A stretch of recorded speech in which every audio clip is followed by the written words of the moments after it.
Pertempuran Singapura ialah pertempuran di teater Asia yang berlaku semasa Perang Dunia Kedua apabila Empayar Jepun, sejurus selepas menakluki seluruh Malaya British, menyerang kubu kuat bersekutu Singapura.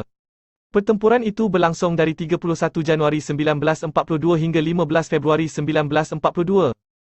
Penawanan Singapura adalah fasa terakhir pertempuran Malaya, mewujudkan kegagalan sepenuhnya strategi Singapura untuk melindungi kepentingan Empayar British di Asia Timur.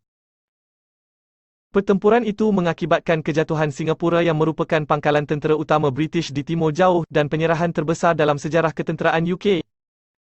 Selepas tenteranya dikalahkan dalam pertempuran Malaya, Arthur Percival mengatur pertahanan sepanjang 100 km pantai Singapura.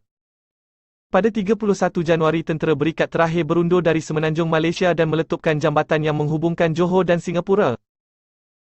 Percival menjangkakan serangan Jepun ke timur laut pulau itu telah menempatkan tenteranya yang paling segar, Division ke-18 British yang baru mendarat di timur tambak Johor. Jepun mengebom Singapura secara intensif dalam tempoh 5 hari berikutnya. Ditangguh selama seminggu oleh kemusnahan jambatan, tentera Imperial mendarat pada 8 Februari di pantai Sarimbun, di hujung barat laut pulau Singapura, hanya menghadapi tentangan singkat dan lemah daripada tentera Australia Division ke-8 yang mempertahankan kawasan itu. Tentera Jepun kemudiannya menguasai pantai di pinggir selatan Singapura dan mengepung bandar itu yang pertahanannya pada asalnya dianjurkan untuk menghadapi serangan dari laut dan bukan pencerobohan dari pendalaman. Selepas seminggu bertempur dan membedil, Percival membuat kenyataan terakhirnya di Fort Canning pada 15 Februari jam 9 pagi. Dimaklumkan tentang kekurangan peluru dan air yang akan datang di sisi pasukannya, dia memutuskan untuk menyerah. Selepas dihubungi oleh utusan British yang membawa bendera putih, Tomoyuki Yamashita berkeras untuk bercakap dengan Percival secara peribadi. Yang terakhir kemudiannya pergi, delegasinya membawa bendera British dan bendera putih ke kilang motor Fort Lama di Bukit Timah, tempat di mana penyerahan itu akan dirundingkan. Seorang pegawai Jepun menyatakan bahawa Percival masa itu pucat, kurus dan letih. Selepas perselisihan singkat mengenai kehadiran 1,000 orang bersenjata di bawah komando British di Singapura untuk menyediakan perkhidmatan pesanan minimum, permintaan Yamashita akhirnya diberikan.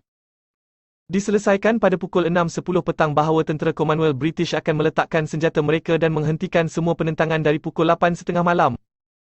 Perjanjian ini sama sekali bertentangan dengan arahan Winston Churchill yang telah mengarahkan untuk menentang sehingga akhir. Satu pengunduran bencana di atas bot sementara telah dianjurkan untuk memindahkan mereka yang masih boleh dipindahkan dari Singapura. Jeneral Australia Henry Gordon Bennett melarikan diri dalam keadaan ini. Penilaian yang paling meluas menunjukkan bahawa 138,708 askar berikat menyerah diri atau terbunuh dan ini hanya di bawah 30,000 orang Jepun. Angka ini termasuk kira-kira 50,000 orang India, Australia dan Britain yang ditangkap atau dibunuh dalam pertempuran Malaya dan mungkin 15,000 di pangkalan. Bagi tentera Commonwealth pula, sejak 8 Disember terdapat kira-kira 7,500 mati dan 11,000 cedera. Kerugian Jepun berjumlah 3,500 maut dan 6,100 cedera. Perdana Menteri Britain Winston Churchill menggelar kejatuhan Singapura sebagai bencana terburuk dan penyerahan terbesar dalam sejarah tentera British. Singapura, kubu yang tidak dapat ditembusi, telah tumbang dalam masa 7 hari sahaja. Walau bagaimanapun, situasi ketenteraan Singapura dan Malaysia mesti dibandingkan dengan medan konflik dunia yang lain. British sememangnya mengutamakan Timur Tengah dan Kesatuan Soviet. Tentera udara yang diperlukan di Tanah Melayu, daripada 300 hingga 500 pesawat, tidak pernah dapat disediakan. Di samping itu, Jepun menyerang dengan 200 kereta kebal tempur kecil manakala British tidak. Churchill sentiasa menolak Suruhanjaya siasatan ditubuhkan untuk mengkaji sebab kekalahan. Kebanyakan arkib tentera tidak didedahkan oleh pejabat rekod awam British sehingga tahun 1993. Sebahagian daripada arkib ini masih dilindungi oleh kerahsiaan, hanya kerajaan British yang mengetahui sebabnya.